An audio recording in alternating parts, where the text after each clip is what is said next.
Grüß, willkommen in einem anderen Fragens video. Welcome to another exciting video, in this case episode 22 of my organizational series of videos. In this video I'll cover German infantry divisions and how they were structured during the war.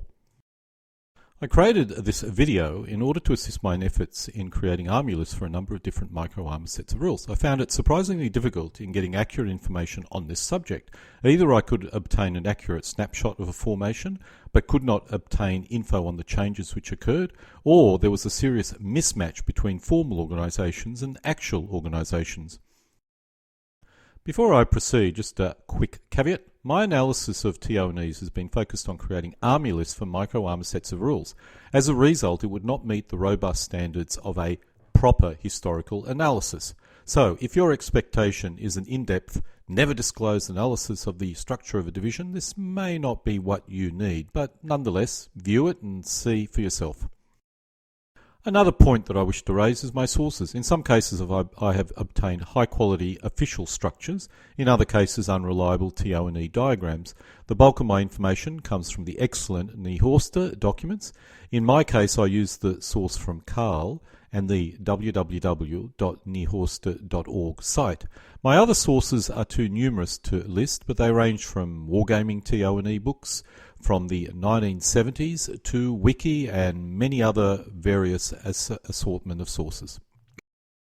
My final point I wish to raise is I generally do not include transport, supply signals and other admin formations. My main focus is combat troops, although in an emergency non-combat troops often found themselves in combat. For the beginning of the war, the German infantry divisions were raised in waves, with the first 4 waves representing the bulk of the divisions which were involved in the invasion of Poland. Subsequent waves were closer to the 1940 structure, which we'll cover later. The main difference between the first and second wave and the third and fourth wave was the reconnaissance battalion, with the latter waves having a much more powerful reconnaissance battalions. I'm unsure why this change occurred, but could have been related to the full-scale adoption of cycles, that is, bicycles. What we see here is the heavy weapons contained in an infantry regiment. The Germans used infantry guns more than most nations, which could take the place of mortars, but did also have direct fire capability. They were expensive, heavy, but were very effective at neutralising an infantry position, and once armed with heat shells, even armoured vehicles, although I suspect this was not so common. The German MMG was also unique, acting as an LMG and HMG based on its mount. It proved a very effective weapons, which the Allies had difficulty matching. The artillery regiment consisted of 36 10.5 cm howitzers and 12 15 cm howitzer. There was a lack of 15 cm howitzers, so in some cases they were substituted with 10.5 cm howitzers, or in some cases 10 cm guns. The infantry division contained 3 supporting battalions, an anti-tank battalion, which also contained 2 cm flak guns, an engineer battalion and a reconnaissance battalion. The beefier reconnaissance battalion was equipped with infantry guns and anti-tank guns. While the first to fourth wave divisions, infantry, generally stayed unchanged, the subsequent waves used a slightly different structure. The number of HMGs in the heavy weapons companies of the infantry battalions was increased to 12 HMGs. This may have been implemented in the earlier divisions as well. There was a lack of 15 cm howitzers, so many divisions only possessed 8 15 cm howitzers, with other howitzers filling the gaps. The anti-tank battalions lost their 2 cm flak guns. Accounts in 1940 indicated that they were still there, but may have been attached from corps level rather than being organic. Finally, the reconnaissance battalion was altered again, with a hybrid structure being implemented. It's possible this structure was also implemented in the early divisions as well. Without a detailed TO&E of all the divisions in May 1940, it's impossible for me to be certain, but generally the Germans tended to basically put a division together and left it unchanged unless there was a critical safety issue or combat effectiveness issue that needed to be resolved. So I expect that they weren't altered. Drilling down into the infantry regiments, the changes are shown in red, with the number of HMGs, or actually the German MMGs with a particular type of mount, increased to 12 in the heavy weapons company of the infantry battalions. I'm uncertain how many artillery regiments used 10.5cm howitzers to fill in for the 15cm howitzers. I do not have many references concerning this, and this was likely a short-term solution due to the lack of 15cm howitzers in 1940. It was only when the Germans got to Russia that this may have caused a real issue. In France, the pace of action was so quick that a lack of counter-battery fire may not have been an issue. The 15cm, that was really their main strength, counter-battery fire. In Russia, even in the early stages of the war, it was become a major issue. Even the 15cm howitzers lacked the range of some of the Russian artillery pieces. So even if the Germans did have full complement of 15cm, they still had a bit of an issue in terms of counter-battery fire. The Reconnaissance Battalion in May 1940 seemed to be a hybrid formation with a cycle company, cavalry company, supported by a motorised heavy weapons company. The anti-tank battalion lost its organic 2cm flak, but I expected that they were reattached from corps level as required. While the German Panzer and motorised divisions changed a great deal between May 1940 and June 1941, this was not the case for the infantry divisions. The only real change was the introduction of the 5cm anti-tank gun. However, I would guess this was rare in the infantry divisions. It's possible some divisions may have received some 5cm anti-tank guns in the anti-tank battalions. It's unlikely the infantry regiments ever received any, particularly in 1941. There was a minor manpower change in the infantry company, which at this scale has no real effect. Of course, by October 1941, I'm certain the situation was very different, with most divisions being under strength. By January 1942, this would have been even more pronounced, with casualties reaching 900,000 troops across the entire German army in the east at this point in time. This could represent losses of up to 20%, of which the bulk would be no doubt taken by the frontline infantry battalions. It's unlikely many divisions, infantry, received the 5cm anti-tank gun in June 1941, although more may have been equipped by January 1942. I'm uncertain where these weapons were initially prioritised. I'm guessing the motorised divisions and panzer divisions did get most of the initial shipments. I have no firm data of what changes occurred by June 1942 compared with June 1941. It's possible the infantry divisions involved in the 1942 offensive may have been up to full strength, but the division in Army Group North, the infantry, and Centre certainly did not. It's highly likely these divisions had moved to the 2-battalion structure already, and it's also possible some divisions in the South may have even been similar. It's possible some divisions may have received the 5cm anti-tank gun in large numbers by this time, but I have to assume any such weapons went to the anti-tank battalions and were not distributed down to the regiments, infantry. One thing which I seem to have noticed is the way the Germans did not mix anti-tank guns in the companies and possibly even battalions. This could be because of the lack of sources to work with, but could have been due to simplifying ammunition supply. If so, then I would suggest most of the 5cm anti-tank guns were in the motorised and panzer divisions, and very few infantry divisions possessed them even by June 1942. The Germans did experience a major reorganisation in 1943, forming what they called Neue Infantry Divisions. In many cases, the changes were simply a reflection of the reality of the situation on the ground. What is not shown here is the large number of Russians which were part of the division in supporting roles. The biggest change was the adoption of the 2-battalion regiment. The anti-tank battalion now consisted of a mix of anti-tank guns, tank destroyers and anti-aircraft guns. In most cases, the engineering battalion lost its bridging equipment for obvious reasons. Finally, the reconnaissance battalion was replaced by a Fusilier battalion. It's highly likely this was also a reflection of the reality on the ground. The reconnaissance battalions were quickly absorbed into the line infantry, and to give the divisions a reserve, a mobile and elite battalion was thus formed from them. This is a guess, but makes sense and from a gaming point of view very useful.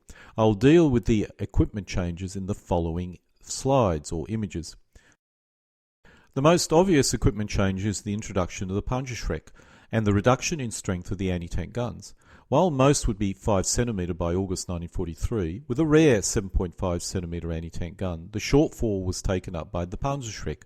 Unlike the Americans, the Germans organised dedicated Panzerschreck company-sized formations, although I'm uncertain how many were in place in August 1943.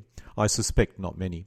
While I have minimal references, it's likely the anti-tank rifles were replaced by the Panzerschrecks, or it's possible this formation was totally removed, or this weapon was totally removed. I suspect the latter is the most likely, considering the strength of the company reduced from 191 men to 145 men.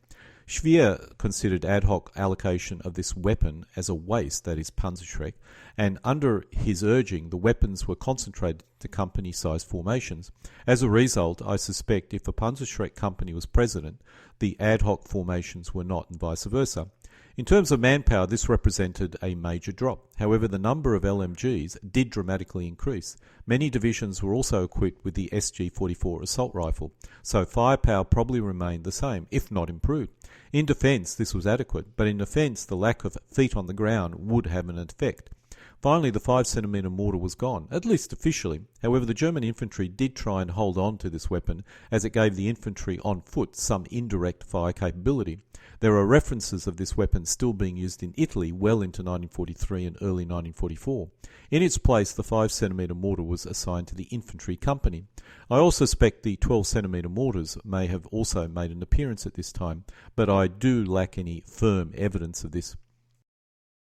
Getting accurate and consistent information about the anti-tank battalion was very difficult, and I feel it varied a great deal, which is the reason why I had difficulty. Many divisions still retain the old structure, and this may have been represented as an ideal structure. I suspect there were still 3 company anti-tank battalions, equipped with a mix of 5cm and 7.5cm anti-tank guns. This probably represented the ideal structure, with a full company of 7.5cm anti-tank guns supported by a company of Marder 1s or Marder 2s. The French-based Marder 1s would have been mainly present in France, so I assumed in Russia most were one of the 2 Marder 2 varieties. I also suspect not every division was equipped with these weapons, or self-propelled anti-tank weapons. Finally, the anti-aircraft guns were brought back. I suspect a reflection of the loss of air superiority. This was mainly towed 2cm anti-aircraft guns, but my source also indicated 2cm self-propelled weapons were included. I suspect most of these would have been truck-mounted 2cm anti-aircraft guns. The reconnaissance and reserve formations were now basically concentrated in the Felicia battalion. Most of the motorcycles and horses were gone, but the ubiquitous cycle became even more prominent. This formation was supposed to be elite and highly mobile, although I'm uncertain how this was achieved. Perhaps there was some motor transports present for the heavy weapons. I have no sources which show any of these troops armed with Panzerschreck, but it's possible some may have been. As with the standard infantry, the number of LMGs was very high, giving this formation serious firepower. There is a major gap in the German sources moving into early 1944. It's likely that the August 1943 structure was rolled out into most of the infantry divisions up to August 1944, when the next major change occurred. One note, in the West, and possibly elsewhere, there were many static infantry divisions. The organisation of these varied wildly, with some in France being equipped with old French weapons. I'll not cover these formations, as my army lists were designed for mobile scenarios rather than assaults on a static infantryman formation, and quite frankly, if I started dealing with the static infantry divisions, we'll be here all day. By June 1944, additional minor changes in manpower in the infantry companies occurred, which at this scale was minor. The only significant change was the appearance of the 12cm mortar. I have no doubt these were present early, but may have been held at corps level. We now see this weapon appearing in the heavy weapons company of the infantry battalion. When the 12cm mortar was introduced sometime before June 1944, the 8cm mortar in infantry companies were removed. This weapon was a bit heavy for an infantry company, so I'm not really surprised. To compensate, the infantry battalion got 2 12cm mortars, and this was a very effective weapon. It caused the Americans serious issues and was critical, as the German artillery was vulnerable to US counter-battery fire, so would not be used for minor fire support missions. The trend was obvious: greater levels of self-sufficiency driven by necessity rather than being optimal. After the collapse of the Germans in France in 1944, the Germans created a number of ad hoc infantry divisions. This was the Type 44-1, which was the stronger of the two types. This was an emergency formation and used to man the front line after destruction of most of the Neu infantry divisions in France in August 1944. I'm uncertain if this structure was used on the Eastern Front, but I suspect something along these lines may have been used after the destruction of Army Group Centre, again around about the August 1944 period. Looking at the infantry regiment, we can see the infantry battalion remained generally unchanged, but the regimental support was greatly reduced. The anti-tank company was gone. In this emergency division, the infantry battalion remained unchanged, but the regimental support was greatly reduced. The anti-tank company was gone. The artillery regiment suffered a one-third reduction in strength, with each battalion consisting of only 2 batteries of 4 howitzers. However, the major change for these infantry division or the emergency infantry divisions was in support formations. The anti-tank battalion was replaced by separate companies, which in terms of strength was not a major change, but this was now had to provide anti-tank capability to the entire division. I also suspect the tank destroyer company was equipped with Marder 1s and Marder 2s in the most part. The Felicia battalion was replaced by a single company, as was the engineering battalion. The Germans lost a lot of equipment in June to September 1944, and this was a reflection of this lack of heavy weapons. The other emergency infantry division was the Type 44-2, which was even less well equipped. This would have been purely a defensive formation and probably manned by militia or recently raised troops. The infantry regiment retained its Panzerschreck, although lost all its anti-tank guns. Strangely, the heavy weapon company has 2 7.5cm infantry guns, which may have been 7.5cm anti-tank guns instead, as it's odd for these guns to be placed in this spot in the organisation. Otherwise, it was identical to the Type 44-1 version, that is, the infantry regiment version. The artillery regiment was replaced by a single artillery battalion, giving the division only a fraction of its original artillery strength. The support formations were even further reduced, with the tank destroyers and anti-aircraft weapons completely gone. Soon after the Type 44 divisions were formed after disasters in France and Belarus, the Germans created the Volksgrenadier divisions in September 1944. They were most famously used in the Ardennes offensive in December, so may not have been available until after September 1944. Perhaps the main difference was the reduction to 2 infantry regiments, one of which was cycle-mounted, that is compared with the previous Neu infantry division structure from 1943. The artillery regiment, due to a lack of 10.5cm and 15cm howitzers, started using the older 7.5cm guns as well. The Felicia battalions were replaced with a Felicia company. Finally, the engineer battalion was reduced to 2 companies, which were cycle-mobile. The anti-tank battalion maintained most of its strength, although the number of 7.5cm anti-tank guns was reduced to 9. I'm uncertain how many tank destroyer companies were actually issued, but there was supposed to be 1 in each division. One interesting point is, where are the Stugs? These seem to be attached from a high formation as required, perhaps corps level or army level, rather than being organic in the division.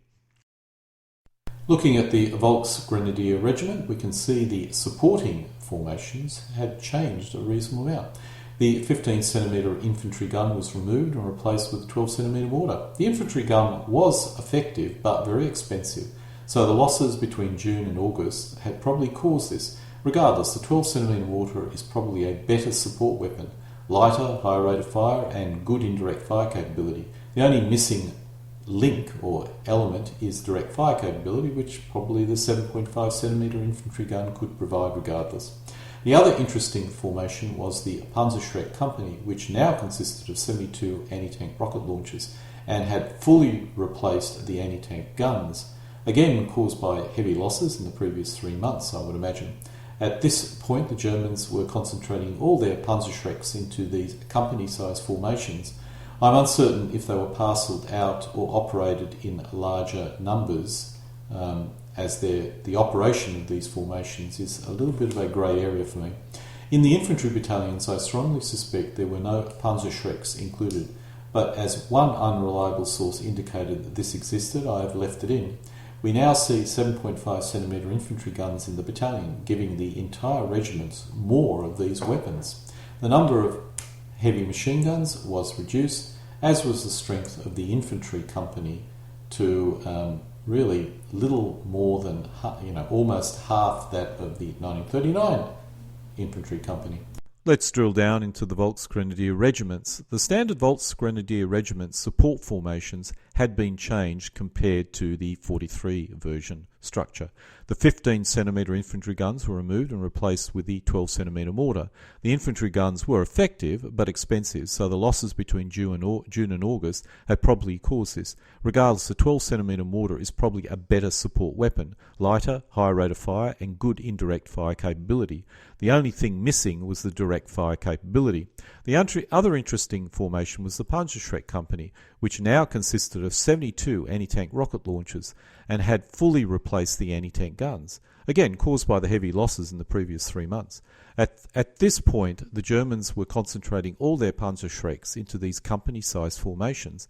I'm uncertain if they were parcelled out within the division or operated in larger numbers. In the infantry battalion, I strongly suspect there were no Panzerschrecks included, but as one unreliable source indicated, this existed, and as a result I've decided to leave it in the TO&E. We now see 7.5cm infantry guns in the battalion, giving the entire regiments more of these weapons. The number of heavy machine guns were reduced, as was the strength of the infantry company. The cycle-equipped regiment was organised in a similar manner, except one battalion was cycle-equipped, that's bicycle-equipped. I expect this battalion replaced the former Fusilier battalion as the mobile battalion-sized formation of the division. The overall number of guns in the artillery regiment was still less than the old pre-1944 structure, so to compensate, older 7.5cm guns were added. This could have been the World War I 1916 and 1918 field guns, as well as the updated 1938 field guns. Up to now I've covered the organic formations. The German infantry divisions did receive a number of command-attached formations. The most common was the Flak and Stug battalions, or companies. While the 2cm Flak was removed early in the war, they were still commonly attached to the infantry divisions. The Stugs were more interesting. When formed, they were always meant to be kept at corps or army level and handed out as required. But in Russia, the infantry divisions were reluctant to let go of their attached Stug formations, and as a result, they started to adopt a more permanent nature. This may be why the Tank Destroyer Company was formally added in 1943, although I suspect this may have been Stug companies as well. The old howitzer-armed Stugs were highly effective in attacking infantry positions, but when the tides of war changed, their use as an anti-tank weapon became more common. While this video is not focused on formations below company, the structure of the 1937 Infantry Company is included for completeness. As you may have noticed, as the war progressed, the manpower of this formation reduced from almost 200 in 1939 to closer to 100 by 45. But its firepower remained high due to the inclusion of more automatic and heavier weapons. The German support companies of the infantry battalions were mainly armed with HMGs, or actually MMGs with the tripod mount, and the 8cm mortars. This formation seemed to maintain its manpower strength throughout most of the war. At some point in time, the number of machine gun platoons increased to 3 before dropping again to 2. This image, or animation, provides a view of how the uniform changed during the war. While I cannot vouch for the exact colours, I am aware the uniform did appear to get darker through the war, adjusted for fading. This seems to imply 3 colours, with M44 being the darkest and M36 being the brightest or lightest. It should be noted the uniforms likely faded with times regardless. The other major change was the hat, which came out in M43, and the short jacket for M44. There are a wide range of other changes which I can identify if you look at this image long enough. Just to repeat my earlier note, this video is mainly based on research which is designed to create army lists for micro-armor rules which use the platoon to company or a platoon or company as its basic element. As a result, it's not focused on low-level structures of any formations, which would be the case if I designed this for skirmish or squad scale rules. At platoon and more so at company scale, and when I say platoon or company scale I mean one figure on a base is a platoon or a company, it's almost impossible to field accurate formations as single elements. Instead, a battalion is selected, all the manpower and weapons totaled, and then divided by the required divisor, perhaps 5 for tanks and guns and 50 for manpower. The result is an accurate battalion, but below that point the elements do not represent any specific actual formations. For company-scaled elements, this is done at a regimental level. The result of this methodology is the battalions or regiments become historically accurate in terms of overall combat strength and even equipment within it, giving the player the required level of national difference to make any figure game more interesting and less like a chess-like board game. For skirmish and squad level, the focus does need to go down the organisational hierarchy, which is not being attempted in this particular video. And so this concludes episode 22 of my video series on the German infantry divisions. I have no doubt I shall be updating this video in the future. Actually, this is the second update, so I did, but I didn't really add too much new source material in this case. This update really just improves the audio. I've posted some of the source material I've used in the URL shown in the image. Alle guten Dinge, kommen zu einem Ende.